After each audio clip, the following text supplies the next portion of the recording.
En esta noche quiero ministrar una palabra que el Señor me dio y yo le he puesto como tema el poder del uno. Mire al que está a su lado y dígale: el poder del uno. Gloria a Dios, cuán bueno es el Señor. El poder del uno. Yo sé que ya muchos de ustedes se me adelantaron y ya entendieron de qué vamos a hablar, pero vamos a desarrollar este tema según el Espíritu Santo nos permita, y vamos a ir a la palabra del Señor a lo largo de todo este mensaje. Apocalipsis 21. Vamos a andar bastante la escritura, así que si usted trajo su Biblia, sáquela, o su teléfono. Gloria a Dios. Dice la escritura, Apocalipsis 21,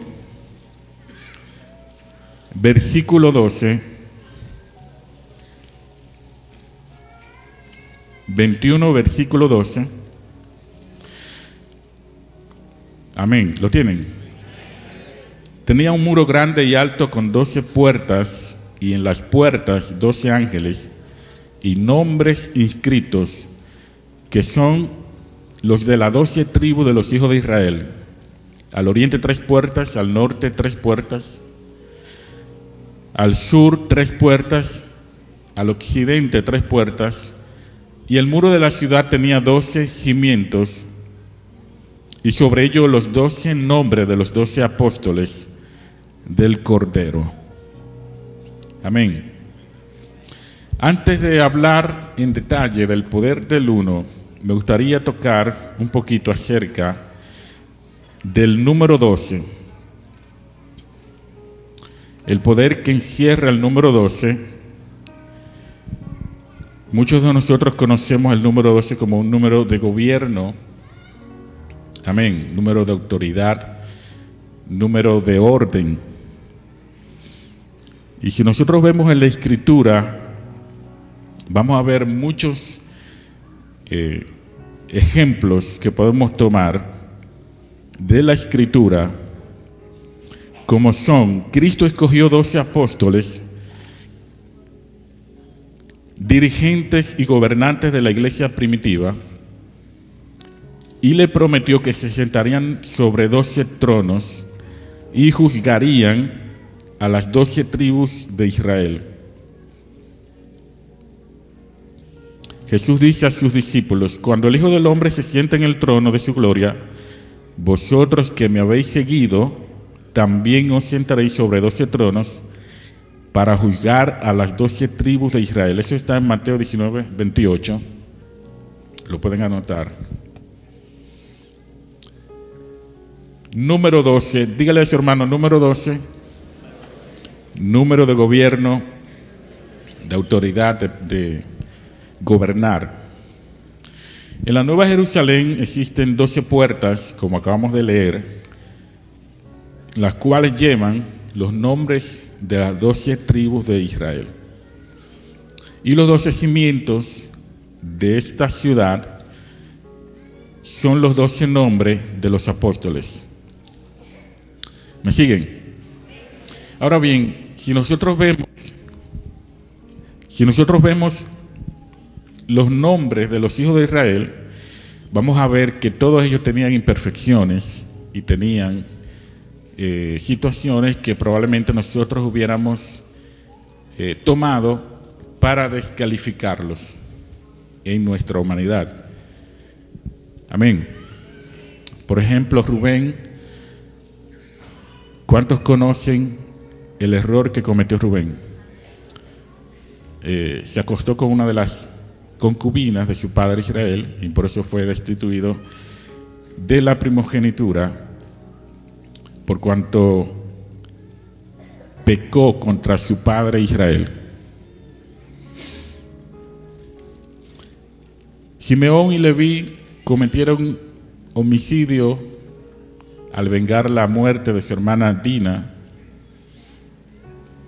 el cual ellos tomaron la iniciativa, tomaron la venganza, derramaron sangre, exterminaron toda una ciudad por causa de la venganza que ellos decidieron tomar por sus propias manos.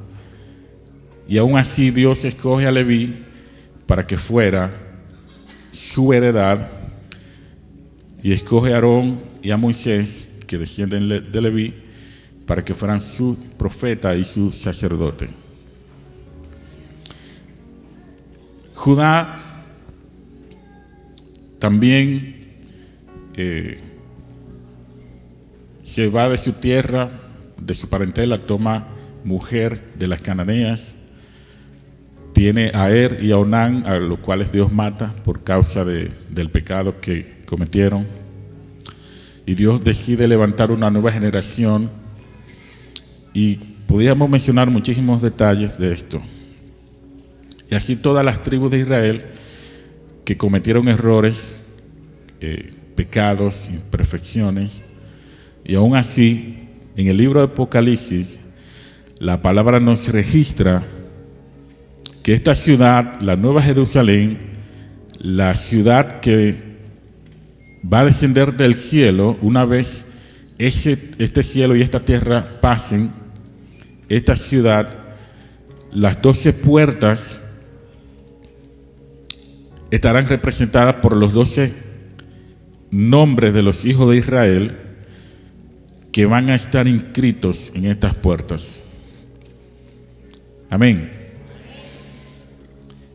También podemos mencionar estos 12 nombres de los hijos de Israel en cuanto a lo que es el calendario hebreo. Cada uno está representado en un mes del año.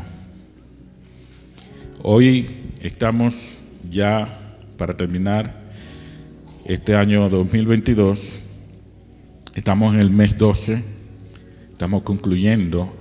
Este sería el penúltimo servicio, ya que el último sería el domingo, el sábado. Y el pastor va a estar con nosotros aquí ministrando. Pero yéndonos a lo que es el calendario hebreo, cada uno de estos hijos de Israel era representado en un mes específico, que también por causa del tiempo nos sería imposible mencionar a cada uno de ellos.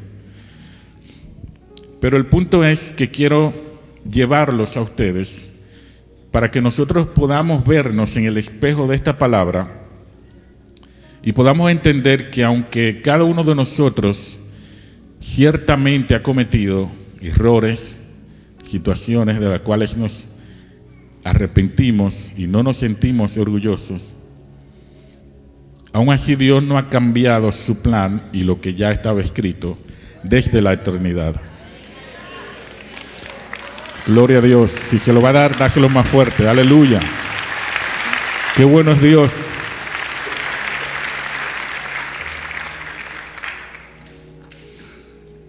De igual manera, vemos que esta ciudad tiene los 12 cimientos, los cuales son los nombres de los 12 apóstoles del Cordero de nuestro Señor Jesucristo, a los cuales Él, después de haber orado, dice la Escritura, escogió. Conocemos a Pedro, Jacobo, Juan, Zebedeo, Tadeo, Judas, Simón el Cananita, amén, Mateo, por sobrenombre Leví. De igual manera podemos mencionar y buscar en la palabra los errores que ellos cometieron. Pedro, que era un hombre impulsivo, que era un poquito ligero al hablar, y por esta causa cometió el pecado de hablar ligeramente y de comprometerse con lo dicho de su boca, cuando le dijo al maestro: Señor, si fuera necesario, aún con mi propia vida, yo la pondría por causa de ti. Y Jesús le dice: Pedro, de cierto te digo, y ustedes conocen la historia, que antes de que el gallo cante me habrás negado 3 veces. ¿Por qué razón Jesús le declara esta palabra a Pedro? Porque Pedro era un poquito ligero al hablar. Y si usted lee la escritura, los demás también dijeron lo mismo, pero los demás no cometieron el mismo pecado. Amén. Y en una ocasión, aquí aparece en el libro de Juan, vamos a ir a Juan, fíjese lo que acontece cuando Jesús está hablando acerca de cómo Pedro iba a glorificarlo con su muerte. Juan capítulo 21, versículo 20. Dice la escritura: volviendo Pedro, vio que le seguía el discípulo a quien amaba Jesús, el mismo que en la cena se había recostado al lado de él y le había dicho: Señor, ¿quién es el que te ha de entregar? Cuando Pedro lo vio, dijo: Señor Jesús, ¿y qué de este? En otras palabras, Jesús se estaba refiriendo a Pedro en los versículos anteriores acerca de con qué muerte Pedro había de glorificar a Dios. Y como si Pedro, al igual que nosotros, dice un dicho bastante popular que mal de mucho consuelo de pocos. ¿Cómo es? Consuelo de todos. Mal de mucho, consuelo de todos. ¿Cuántos lo han escuchado ese dicho?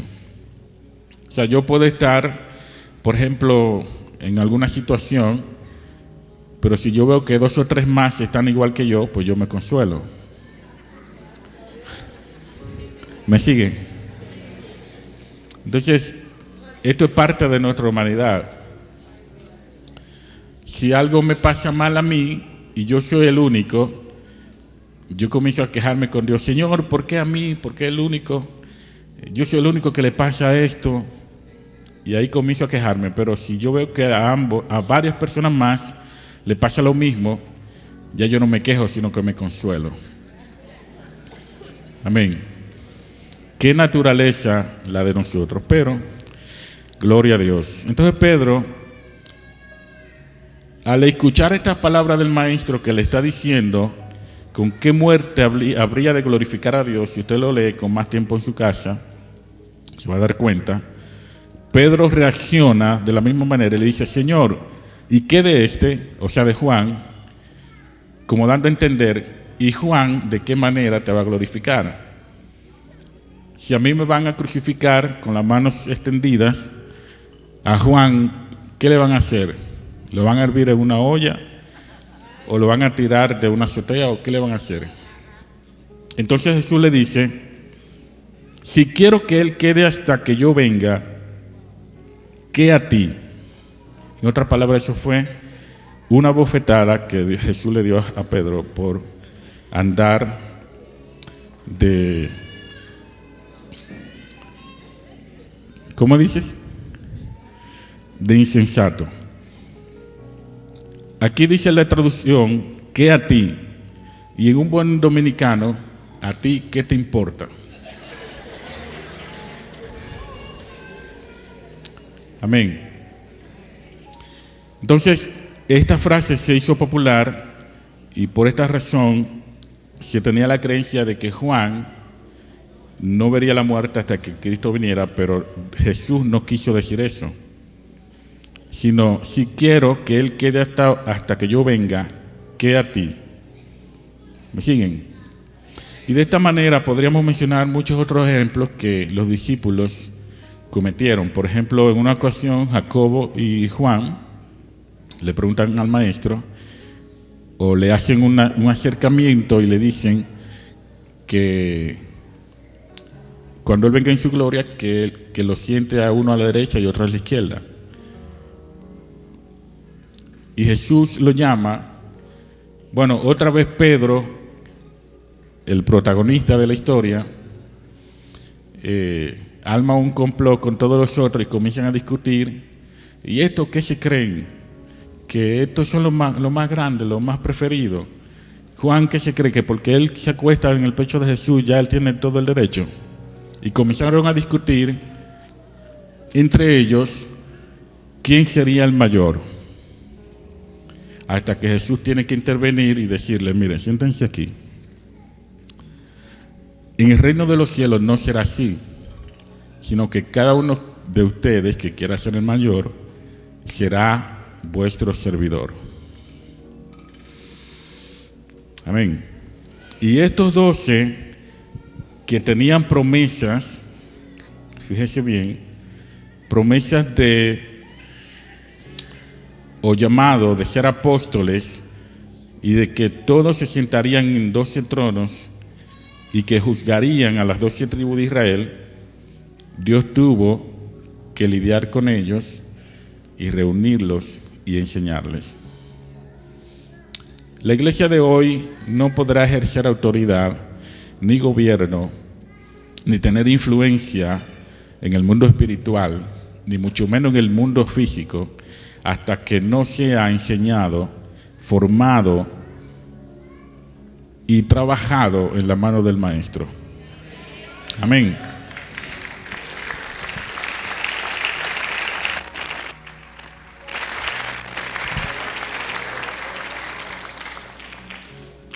Entonces el número 12 representa gobierno, autoridad, influencia, potestad. Vemos en la Escritura estos ejemplos que hemos mostrado. Y la iglesia de hoy tiene el mismo llamado de caminar en ese gobierno. Nosotros estamos llamados a gobernar en este mundo, a llamarle a lo malo malo, a lo bueno bueno. Amén. Nosotros somos los que tenemos la autoridad dada por Dios para establecer lo que está bien y lo que está mal. Y no voy a entrar en detalle para no meterme en problemas. Pero usted como cristiano tiene la autoridad dada por Dios de gobernar en el mundo físico y espiritual a través de la oración. ¿Me siguen? A través de la oración, a través del conocimiento de los tiempos en que estamos viviendo. Y como dije hace un momento, de la forma en la que Pedro se estaba manejando, nunca iba a poder gobernar o tomar autoridad de la promesa que Dios le había dado o del llamado que Dios le había dado. Pero vemos en la Escritura que Pedro aprendió, no fue el mismo, una vez que Cristo sube a los cielos y establece a Pedro como el cabeza de la iglesia, como el primer pastor. Esto nos deja un indicativo que Pedro fue calificado para asumir ese título. Amén. Y aunque cometió errores, dejó demostrado que hubo un cambio en su vida. No importa cuántos errores tú y yo podamos tener, si nosotros nos dejamos formar en la mano de Cristo, podremos alcanzar ese nivel de madurez, de carácter, ese nivel de sabiduría, de entendimiento, para que Dios nos pueda confiar algo tan grande como es la salvación de las almas, por las cuales Cristo murió. Fíjese, lo más valioso por lo que Cristo murió, lo puso en las manos de Pedro, el primer pastor de la iglesia. Y aún Pablo, que fue Pablo, con toda su sabiduría y su conocimiento, tuvo que ir delante de Pedro en Jerusalén, después de haber venido de Siria, para someterse a las instrucciones de Pedro.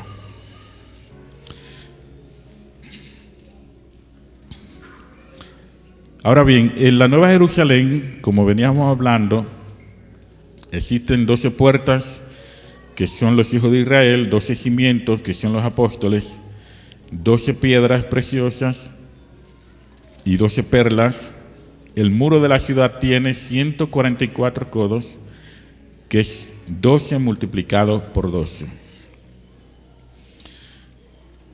Por lo tanto, el número 12 representa la perfección eterna, o sea, lo que ya va a permanecer. Porque la Escritura no relata que esa ciudad va a dejar de ser, sino que va a descender del cielo por tiempo indefinido. Gloria al Señor. ¿Cuántos alaban al Señor?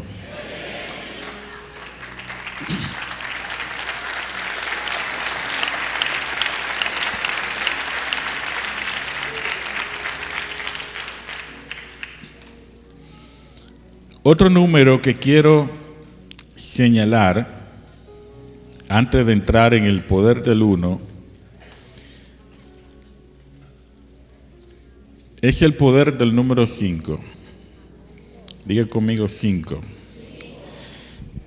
Gloria a Dios. 5. El significado del número 5 podemos ver en la Escritura. Es un símbolo de gracia y poder y perfección y favor de Dios. El número 5, repito, simboliza la gracia, el favor de Dios, los dones de Dios, aquellas cosas inmerecidas que todos tenemos, pero que no hemos adquirido por mérito propio, sino por gracia, por regalo, que nos fueron dadas. 5. Favor, gracia. Es lo que representa este número. También simboliza la bondad y el favor de Dios hacia la humanidad. 5 son los libros del Pentateuco o de la Torá, la Biblia, donde están escritos todos los mandamientos que Dios dejó para que el hombre viva y tenga una vida digna delante de Dios y delante de los hombres. Esto es gracia. El hombre no hizo nada para merecer todos estos mandamientos, los cuales, dice la Escritura, ¿qué nación como Israel hay sobre la tierra que tiene los mandamientos, los preceptos, las leyes que tiene? La nación más bienaventurada de la tierra, Israel. Y nosotros que hemos hecho esta palabra parte de nosotros. La Biblia, estos 5 libros, fue un conjunto de mandamientos, preceptos, leyes, instrucciones que el Señor nos dejó con el único propósito de que tú y yo tengamos vida y que tengamos una vida en orden en todas las áreas de nuestras vidas, no solamente espiritual, sino también física, financiera, en cuanto a la salud, en cuanto a la relación de persona a persona. Amén. 5 libros conforman los primeros 5 libros de la Biblia, que es el Pentateuco o la Torá, donde están los 613 mandamientos, que luego se resumen en 10 y luego se resumen en 2, por si alguno no le alcanza la memoria para recordarlo todos. Amén. 5 libros también tenemos en el Nuevo Testamento, que vienen siendo los 5 libros principales o fundacionales del Nuevo Testamento. Los demás son cartas escritas a las diferentes iglesias. Amén. Los 4 evangelios y el libro de los Hechos. ¿Me siguen? Están un poquito serios. Gloria a Dios. También podemos ver 5 ofrendas provistas a Israel para que el pueblo de Israel le sirviera al Señor. 5 ofrendas: holocaustos, ofrendas voluntarias, ofrendas de paz, ofrendas por el pecado y ofrendas expiatorias. Esto está en el libro de Levíticos, a partir del capítulo 1. También podemos ver el número 5 en Éxodo 30:23, donde habla acerca del aceite de la santa unción. Tenía 5 ingredientes principales.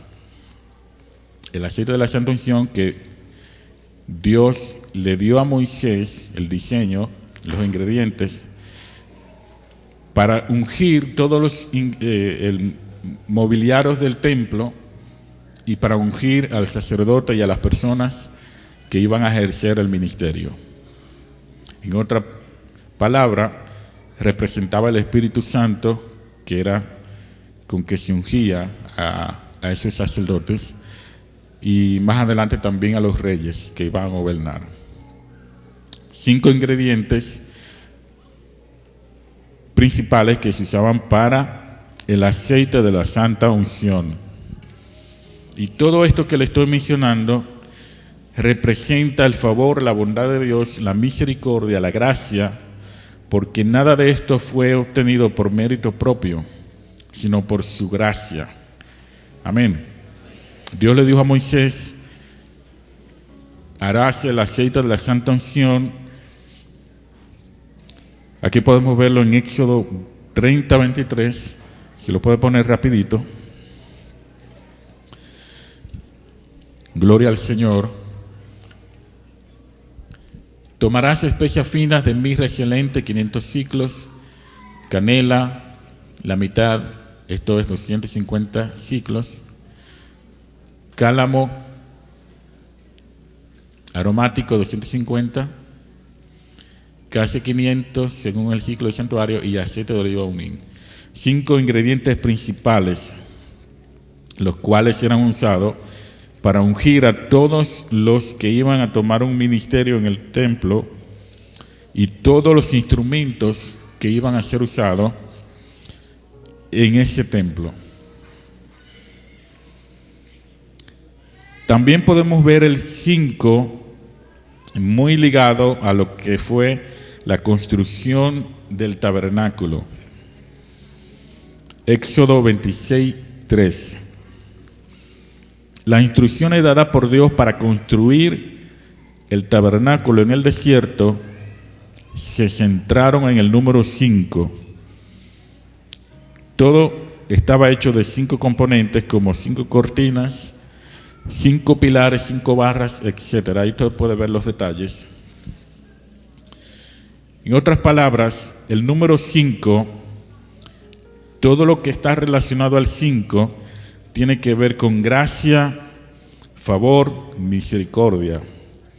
También vemos el número 5 en la multiplicación de Jesús de los panes y los peces. ¿Cuántos panes eran? 5. Amén. ¿Están conmigo? Y la multitud dice que eran 5,000 personas. Mateo 14:17. Pero hay otro dato muy importante y muy maravilloso que me ministró bastante. Y si usted se mira la mano, va a ver que tiene 5 dedos. Amén. Con los cuales usted puede agarrar, trabajar, crear, hacer cosas, ganar el sustento de su vida. Amén. Ser creativo, salir adelante. Y esto representa la gracia y el favor de Dios para con cada uno de nosotros. También tenemos 5 dedos en los pies, los cuales nos permiten caminar y tener un balance perfecto al caminar. Si a usted le falta uno de esos dedos, usted no va a caminar igual. Amén. Usted no va a caminar igual, no va a tener la estabilidad. En otras palabras, todo lo que no procede de la gracia y el favor de Dios no tiene la estabilidad, la firmeza, porque no es por gracia. De hecho, la salvación no es por obra, es por gracia. Amén. Gloria a Dios. La salvación es por gracia. El 5 aquí está implicado en nuestra vida, muy intrínsecamente en la vida del ser humano. El número 5 tiene que ver con todo. También tenemos 5 sentidos: la vista, el olfato, el gusto, el oír y el tacto. Gloria a Dios. Cada uno de estos sentidos es lo que nos permite a nosotros poder contemplar la grandeza de toda la obra de Dios a través de nuestros sentidos. La creación nos da testimonio de la obra de Dios, y esto lo podemos ver con nuestros ojos. La fe viene por el oír la palabra de Dios. Amén. O sea, de una u otra forma, el 5 está ligado a nuestra vida, a la gracia, al favor. Por su gracia nosotros podemos escuchar, podemos ver, podemos oler, podemos gustar y podemos palpar. Gloria al Señor. En una ocasión yo estuve predicando en una iglesia y el Señor me llevó a ministrar acerca de la gratitud, y yo le decía a las personas que siempre se están quejando, le decía un ejercicio bien fundamental y bien práctico: tome un cuaderno y escriba 5 cosas por las cuales usted está agradecido, y usted se va a dar cuenta cuán afortunado usted es. Porque muchas veces nosotros, gloria a Dios,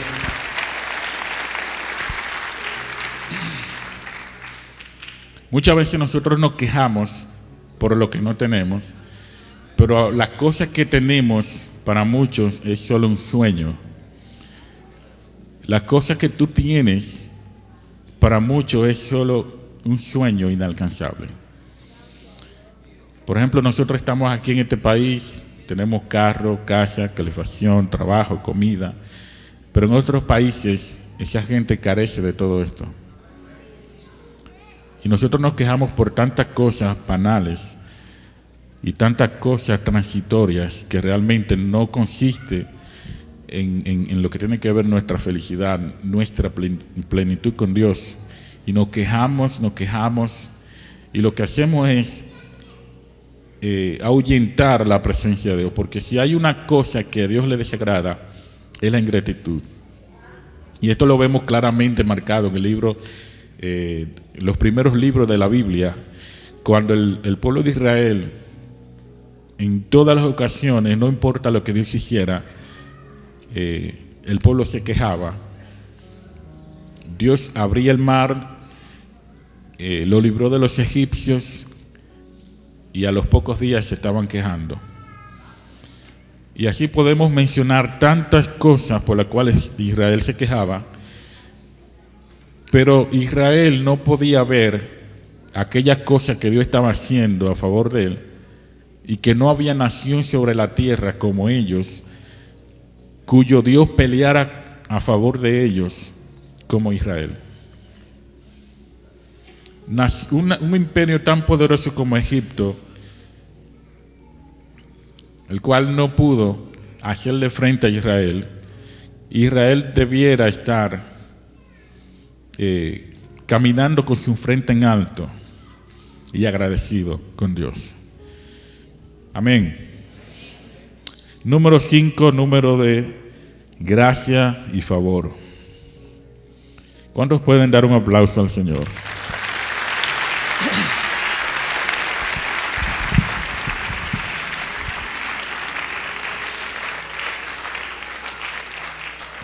Gloria al Señor. Después de este estudio, yo creo que muchos de nosotros lo vamos a pensar 2 veces antes de quejarnos, porque somos tan bendecidos. Tan solo de tener la presencia de Dios ya es suficiente. Amén.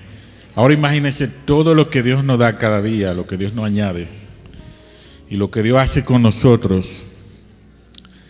Es para nosotros darle gracias a Dios de manera ilimitada.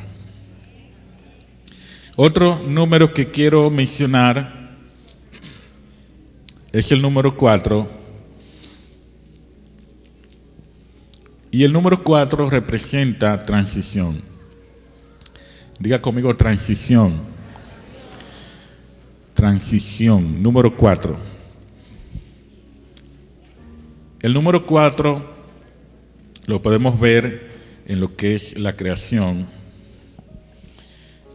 Hay 4 estaciones que rigen o que gobiernan el año completo, que usted la conoce: invierno, verano, otoño, primavera, en los cuales cada una de estas estaciones hay siembra, cosecha.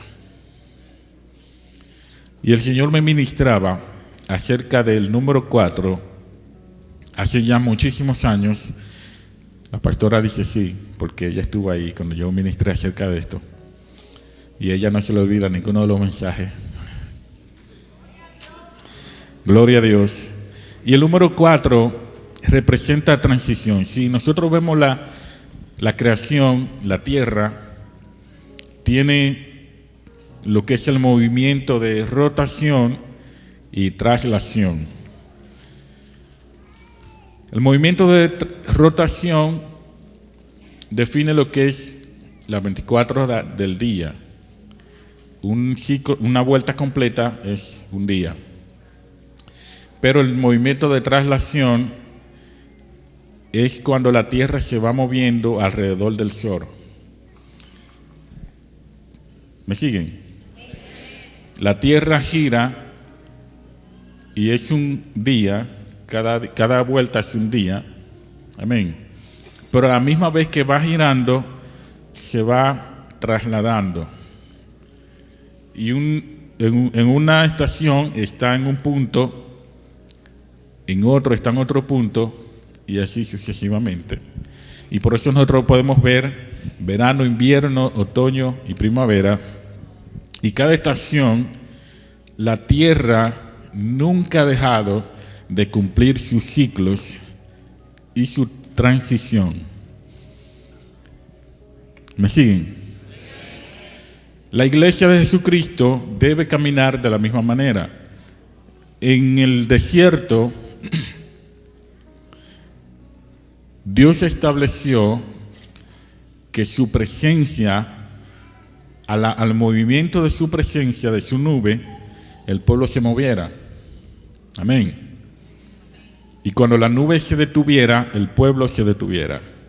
Eso es caminar bajo la dirección, de acuerdo a los ciclos y de acuerdo a las temporadas de Dios. Hay gente que quiere caminar antes de correr, antes de caminar. Y todo es un ciclo. Todo es un periodo. El pueblo de Israel no fue llevado al desierto para que se estuviera estático 40 años, sino que al movimiento de la nube el pueblo tenía que avanzar, y al movimiento cuando la nube se detenía, el pueblo tenía que detenerse. Ahora, algo me llama la atención, y es que cuando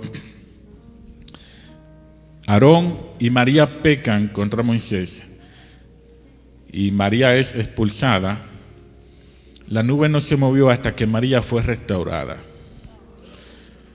Amén. La nube no se movió hasta que María fue restaurada. O sea, la nube esperó a que María fuera restaurada.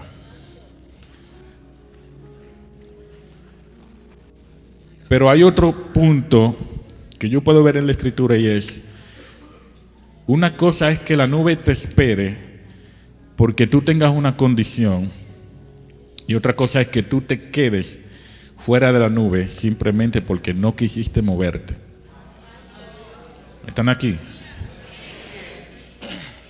Una cosa es que por alguna situación ajena a tu voluntad, tú estás en disciplina, estás pasando por un proceso, la nube te espera. Y otra cosa es que cuando la nube se mueva, tú te quieras quedar en el lugar porque te sientes cómodo y no quieres moverte. Gloria a Dios. Y por eso muchas veces nosotros no vemos avance en nuestras vidas, porque ya la nube se movió y nosotros estamos en el mismo lugar. Porque nos acostumbramos, nos sentimos cómodos, nos sentimos ahí bien confortable en el lugar donde estamos y no queremos movernos hacia algo nuevo porque existe un peligro y es que el ser humano no quiere nada que conlleve riesgo, no quiere nada desconocido, siempre quiere tenerlo seguro, siempre quiere tener el control. Y cuando la nube se mueve, la nube nunca te dice hacia dónde vas. Tú tienes que seguirla. Dios le dijo a Abraham, gloria a Dios, aleluya, gloria a Dios. Dios le dijo a Abraham, sal de tu tierra y de tu parentela. Dios no le dijo hacia dónde, solamente sal, muévete con mi nube. Y Abraham se movió. Y por eso es el padre de la fe. Nosotros no podemos quedarnos en la misma temporada, en el mismo ciclo, en el mismo tiempo, porque de otra manera nosotros vamos a estar fuera de lugar. Imagínense que viene julio y yo sigo andando con el mismo abrigo. Número uno, me van a decir loco en la calle, porque la temperatura va a estar a 105 y yo con un abrigo. Y número dos, me voy a morir del calor. ¿Me siguen? Tenemos que movernos con los tiempos, con las temporadas. Número de transición, número 4.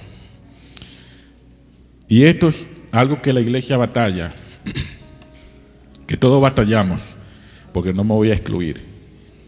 Nosotros tenemos siempre que estar bien pendientes a los cambios, a las temporadas de Dios, e ir cambiando de acuerdo a la nube se mueve, para que no nos quedemos fuera de la nube, sino que siempre estemos bajo su dirección.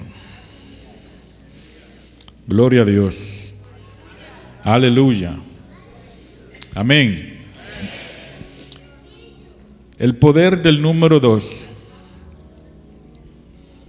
Dígale al que está a su lado, número 2.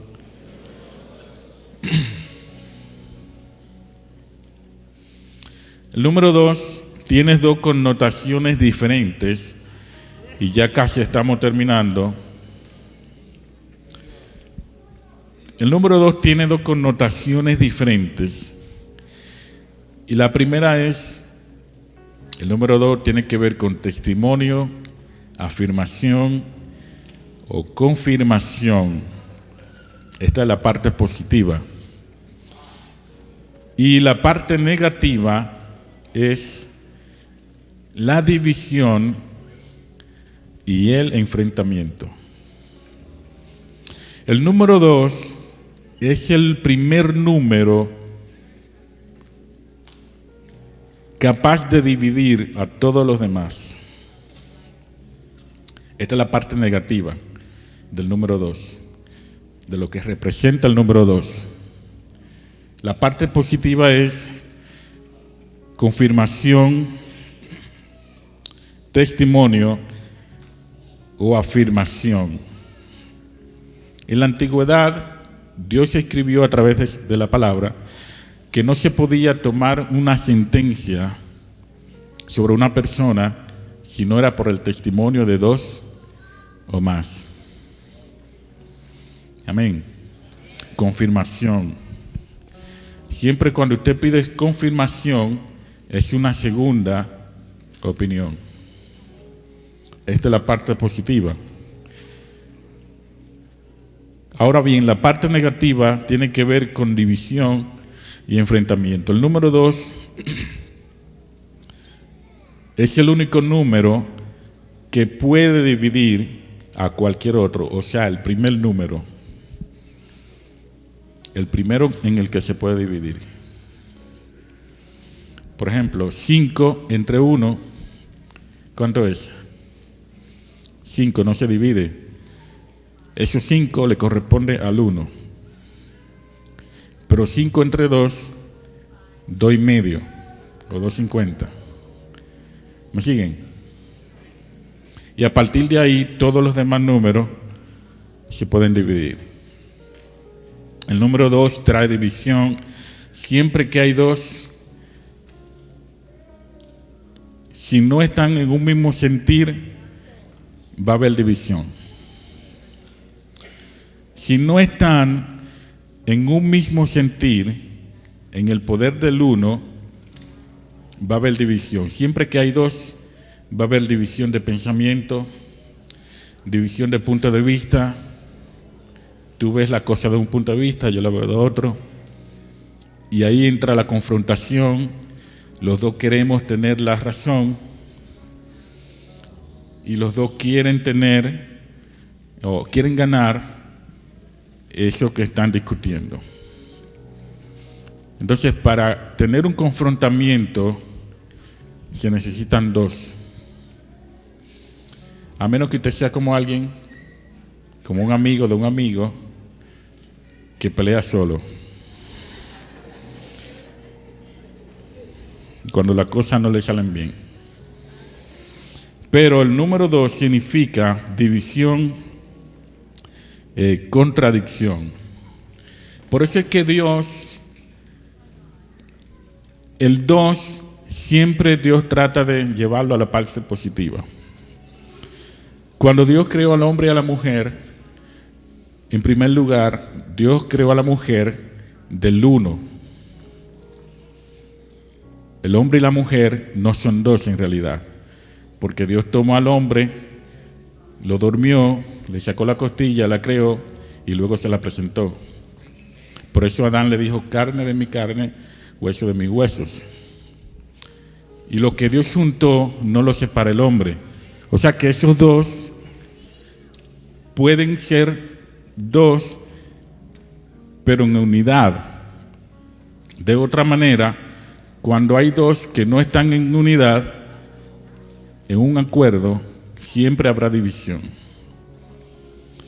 Y si los matrimonios jóvenes o los jóvenes antes de casarse entienden esto, se van a evitar muchos dolores de cabeza, porque la palabra ya está ahí plasmada para que nosotros aprendamos de ella.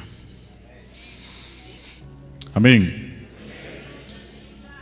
Lo que Dios juntó no lo separe el hombre.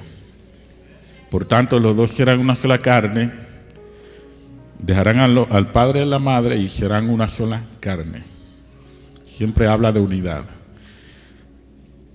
Jesús envió a los discípulos de dos en dos, lo envió a predicar.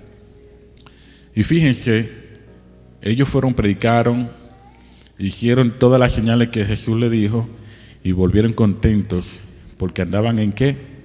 En unidad. Pero cuando estaban discutiendo quién era el mayor, quién era el más grande, se estaban en confrontación. Amén. Mientras estaban en unidad, hicieron la obra del Señor y volvieron contentos. Yo te pregunto, cuando Dios te envía a hacer algo, ¿Cómo estás regresando?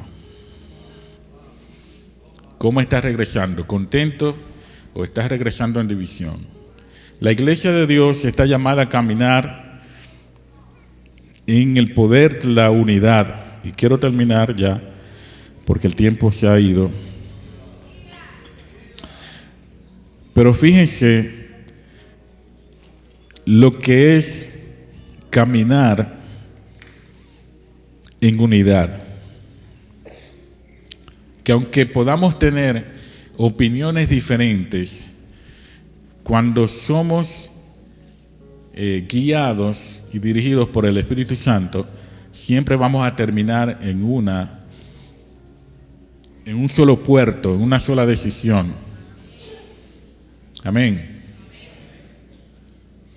Siempre vamos a terminar hacia lo que el Espíritu Santo quiere, no a lo que alguien quiera en particular. Ahora bien, vamos a ir a Efesios.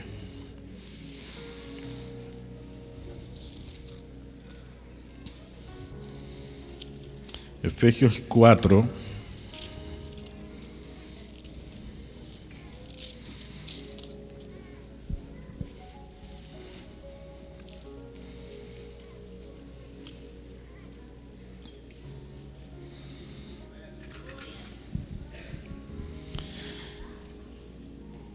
Efesios 4:15, sino que siguiendo la verdad en amor, crezcamos en todo, en aquel que es la cabeza, esto es Cristo, de quien todo el cuerpo, bien concertado y unido entre sí por todas las coyunturas, que se ayudan, mutuamente, según la actividad propia de cada miembro, recibe su crecimiento para ir edificándose en amor. O sea, aunque somos muchos miembros de un cuerpo, cuando caminamos en unidad y no en división, entonces podemos caminar conforme a esta escritura, bien concertados, unidos entre sí, por las coyunturas que se ayudan mutuamente, según la actividad propia de cada miembro, recibe su crecimiento para ir edificándose en amor. Dígale al que está a su lado, ¿de qué parte tú quieres estar? ¿En la parte positiva o la negativa? ¿Tú quieres ser los que dividen o los que suman? ¿Tú quieres ser de los que confirman, de los que dan testimonio, o los que dividen y traen enfrentamiento? Gloria a Dios. Bendito el nombre del Señor. Aleluya.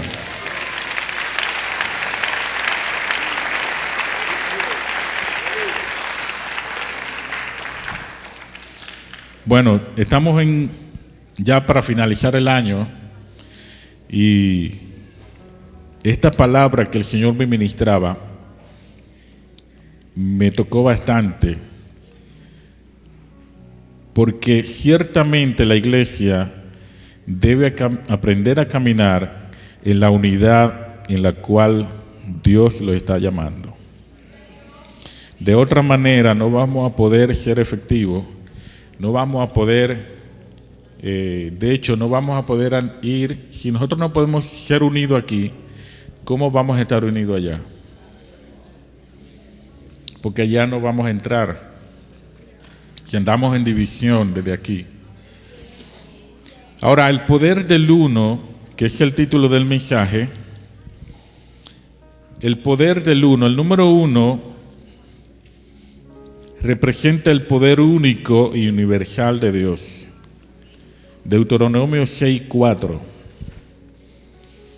Deuteronomio 6:4 dice, si lo pueden poner por favor en la pantalla: Oye Israel, Jehová tu Dios, Jehová uno es. Jehová tu Dios uno es. aunque son tres, Padre, Hijo y Espíritu Santo, los tres son unos. El número 1 simboliza el poder absoluto de Dios, la unidad absoluta del Padre. Y algo que me impacta en la Escritura es, en Génesis capítulo 1, versículo 1, dice que en el principio creó Dios los cielos y la tierra estaba desordenada y vacía, y las tinieblas estaban sobre la faz del abismo, y el Espíritu de Dios se movía sobre la faz de las aguas. Y dijo Dios, sea la luz, y fue la luz. Y vio Dios que la luz era buena, y separó Dios la luz de las tinieblas. Y llamó Dios a la luz día, y a las tinieblas llamó noche. Y fue la tarde y la mañana un día. Pudo haber dicho el primer día, pero dice un día. Y a partir de ahí entra lo que es la división.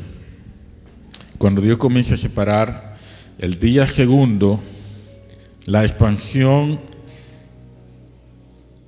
dice la Escritura, versículo 7, separó las aguas que estaban debajo de la expansión de las aguas que estaban sobre la expansión, y fue así. Y fue la tarde y la mañana el día segundo. Y volvemos otra vez al día segundo. El día segundo puede ser tanto positivo como puede ser negativo. Depende qué significado nosotros decidamos darle. Amén. El número 2, confirmación, testimonio. Para poder testificar en contra de una persona en el Antiguo Testamento no se podía hacer por simplemente uno que testificara, sino que tenían que ser dos. Para poder dar testimonio, porque cualquiera podía levantarse en contra de su hermano y decir que lo vio haciendo algo, pero se necesitaban dos para darle confirmación a ese testimonio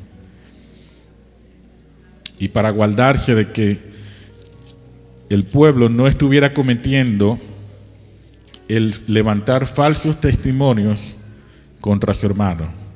Y la palabra de Dios es tan drástica que dice que si uno de ellos se levantaba como falso testimonio, los jueces de Israel, después de haber investigado con diligencia, le iban a hacer a él como él pensó hacerle a su prójimo. O sea, el mal que él pensó hacerle a su prójimo, al levantarle el falso testimonio, eso era lo que se le iba a sentenciar a él. ¿Me siguen? Entonces el poder del uno es realmente lo que le da el poder a todos los demás números que acabamos de mencionar, porque el 2 no sería positivo si no tuviera la unidad del 1. El 4 no tendría sentido si no tuviera la dirección del 1. El 5 no serviría de nada si no tuviera la gracia y el favor de Dios. Y el 12 no tendría ningún poder ni autoridad si no le fuera dada por el 1. Gloria a Dios.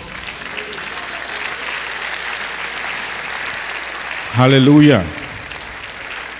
Entonces no importa que nosotros tengamos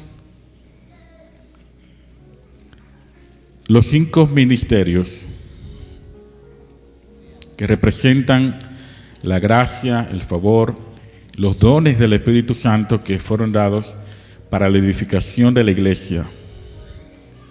Los 5 ministerios sin el poder del 1, y me refiero al único y verdadero Dios, aquel que es por los siglos de los siglos, esos ministerios no tendrían sentido.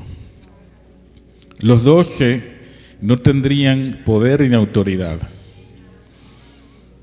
El número 4 tampoco tuviera sentido si no tuviera la dirección. Porque si yo no tengo quien me dirija, no importa cuántas veces yo me mueva de lugar, va a ser lo mismo.